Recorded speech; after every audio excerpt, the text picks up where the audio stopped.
How do you actually forgive yourself after a breakup, especially if your ex was the one who ended it after treating you badly?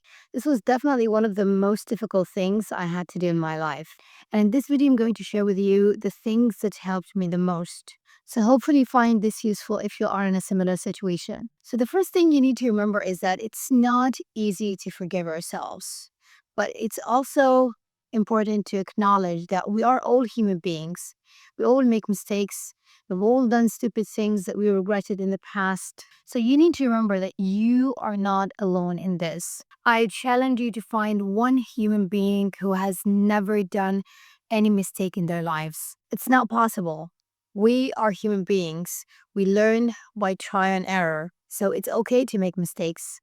And that's why, looking back, the first thing that helped me more than anything else is self compassion. And self compassion, by definition, means your ability to act kindly and lovingly towards yourself in all situations, in all circumstances, not only in the good ones. This means that when you do a mistake, you're able to accept yourself, you're able to acknowledge that it's okay to make a mistake, and you're not being super hard on yourself. Because being hard on ourselves, it means guilt, and over time that changes into shame. And shame is one of the things that will keep us stuck more than anything else in our lives. And let me share with you the one thing that really helped me to over time cultivate self-compassion towards myself. I started to treat myself the way I treated my best friend. So this means that if my best friend screwed up in her life and she came to me to tell me what happened, I'm not going to beat her up. I'm not going to be judgmental or critical. I'm going to give her as much support as possible. I'm going to do my best to be kind, compassionate, and even if I have constructive feedback, I would do that in a way that is loving. I would do that in a way that makes sure that she gets the positive aspect of it so that I would help her out of the difficult situation and difficult time that she's in. And instead of beating her up and making her hate herself even more, which keeps her more stuck. And by the way, one of the things that I notice is that we could be very loving and supportive towards other people in our lives, but then when it comes to ourselves, we struggle so much to be supportive, to be kind, to be compassionate, the way we show up to others. So I thought to myself, well, why can't I just use this? And let me tell you, if this is your first time, if you are like me, I spent most of the time being very critical, very judgmental of myself. And when I started cultivating this awareness years ago, it was really hard for me to sit down in silence and listen to the inner conversation that I used to have, because most of this conversation, it was more negative than anything I've ever heard in my life. I've never said any of the words that I used to say to myself, to anyone in my life, ever. When I started reading more about self love, self compassion, I started to realize that this is one of the most fundamental things that we need to cultivate. It's a habit. And if this is not something that you have been used to in your life, that's okay. It's something that you can start cultivating from now on. It's not something that we are born with, especially if you didn't have supportive caregivers or parents growing up. The second thing that helped me forgive myself was the meaning that I gave to the end of this relationship in my head. In other words, when I started to realize that this relationship was going to end one way or another, it did not end because I'm a bad person. It did not end because I did not show up. It did not end because I'm not good enough. When I started changing this narrative, the meaning of the entire experience became different.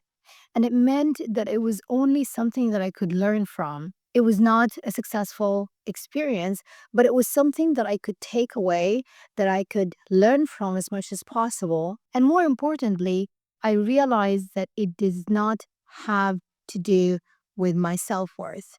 When I stopped putting my self worth on the line, when I stopped evaluating my self worth upon the success of this relationship, it became easier to let go. It became easier to forgive myself because I started to realize, okay, well, even if I didn't show up the way I wanted to in the past, even if I did not stand up for myself as much as I wanted in the past, it does not mean that I'm a bad person. And more importantly, I realized that this person that used to be in my life, he was not someone that I wanted to hold on to.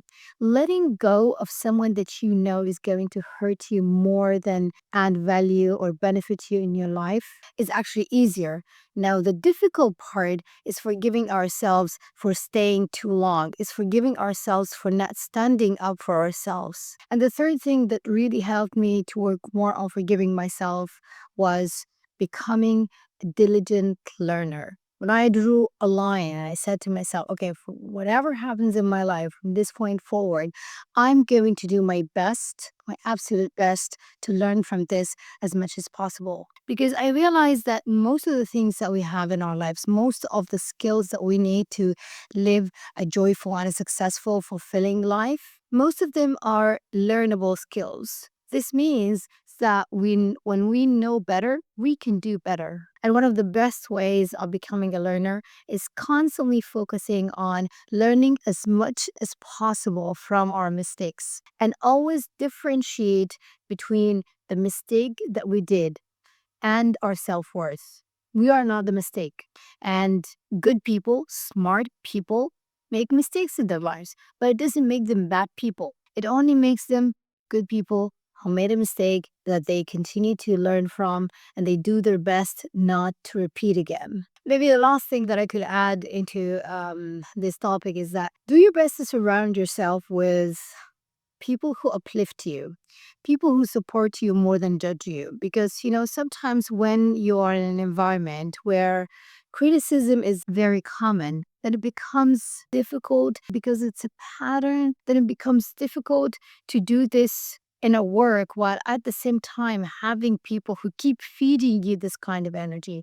So, as much as possible, try to surround yourself or spend as much time as possible with people who uplift you, support you, and encourage you to learn more from your mistakes and instead of beating yourself up for it. Let me know in the comments if you found this useful. Remember, be kind to yourself, and I'll catch you up in our next video. Bye for now.